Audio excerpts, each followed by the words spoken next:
Hello বন্ধুরা, শুভ বিজয়া সবাইকে। কেমন কাটলো এবছর তোমাদের দুর্গাপুজো? দেখো, পুজো শেষ হয়ে গেছে এক সপ্তাহ আগে, আর আজকে আমি ভিডিওটা তোমাদের সাথে শেয়ার করছি।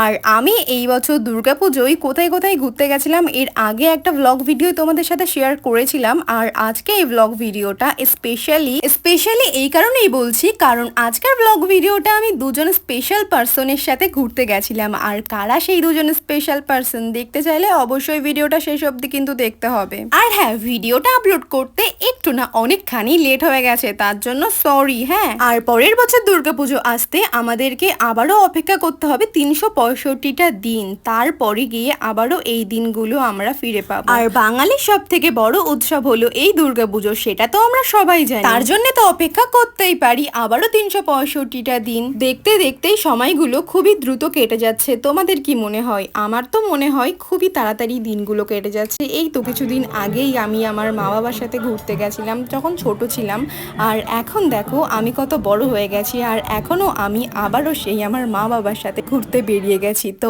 এই যে আমার মা বাবা পেছনে তোমরা দেখতে পাচ্ছ, তো এই ভ্লগটা আমার নবমীর দিনের ভ্লগ ভিডিও, যেদিন আমি, মা আর বাবা মিলে ঘুরতে বেরিয়েছিলাম। আর আমাদের লোকেশন ছিল হাবড়া। আর হাবড়াতেও কিন্তু খুব সুন্দর সুন্দর থিমে মণ্ডপ সাজানো হয়েছিল, যেগুলো দেখতে তো দুর্দান্তই লাগছিল। তোমরা যারা যারা হাবড়াতে ঠাকুর দেখতে এসেছিলে তারা তো অবশ্যই জানো কেমন সুন্দর প্যান্ডেল করেছিল। আর যারা দেখোনি তারা আমার ভিডিওটা থেকেই দেখে নাও। তো এখন যে মণ্ডপটায় আমি ঢুকছি, এটাও কিন্তু খুব সুন্দরভাবে ডেকোরেট করা হয়েছিল। এগুলো তোমরা দেখতে পাচ্ছ হাতের কাজে তৈরি করা আছে।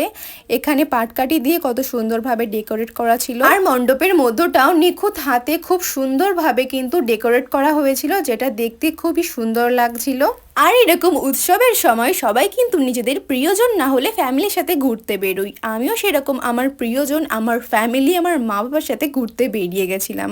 আর আজকে আমার এই ব্লগ ভিডিওটা কিন্তু সারা জীবন আমার কাছে একটা মেমোরি হয়ে থাকবে। সে আমার ভিডিও ভিউ হোক বা না হোক, তাতে কিন্তু আমার কিছু ম্যাটার করে না, কারণ আমি এই ভিডিওটা 10 বছর পরে গিয়েও কিন্তু আবারও প্লে করে দেখতে পারবো, এই মেমোরিগুলো ফিল করতে পারবো। তো তার জন্য এটা তোলাই থাকুক আমার এই ইউটিউব চ্যানেলটাতে।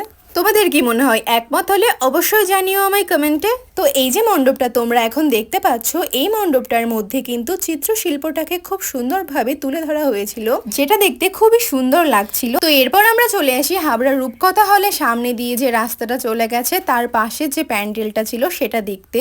তো এই প্যান্ডেলটাও কিন্তু খুব সুন্দরভাবে ডেকোরেট করা হয়েছিল। তোমরা দেখতে পাচ্ছ কত সুন্দর লাগছিল বাইরে থেকে দেখতে, আর ভেতরটাও কিন্তু দুর্দান্ত ছিল। এরপর আমরা এই মণ্ডপটা থেকে বেরিয়ে পড়ি। আর হাবড়াতেও কিন্তু অনেকগুলো প্যান্ডেল করেছিল, যেগুলো দেখে শেষ করাই যায় না। তো আরো কিছু মণ্ডপ আমরা দেখি, তারপর খাওয়া দাওয়া করি। বাট খাওয়ার ভিডিওগুলো আমার কাছে একটাও নেই, কারণ আমি ভিডিও ক্লিপস তখন নিতে ভুলেই গেছিলাম। আর এই যে মণ্ডপটা, এটা আমার বাড়ির কাছেরই মণ্ডপ। আর এই যে আমাদের কিছু সেলফি। তো আজকের মতো ভিডিওটা এই অবধি। দেখা হচ্ছে তোমাদের সাথে পরের কোনো ভিডিওতে। সবাইকে বাই।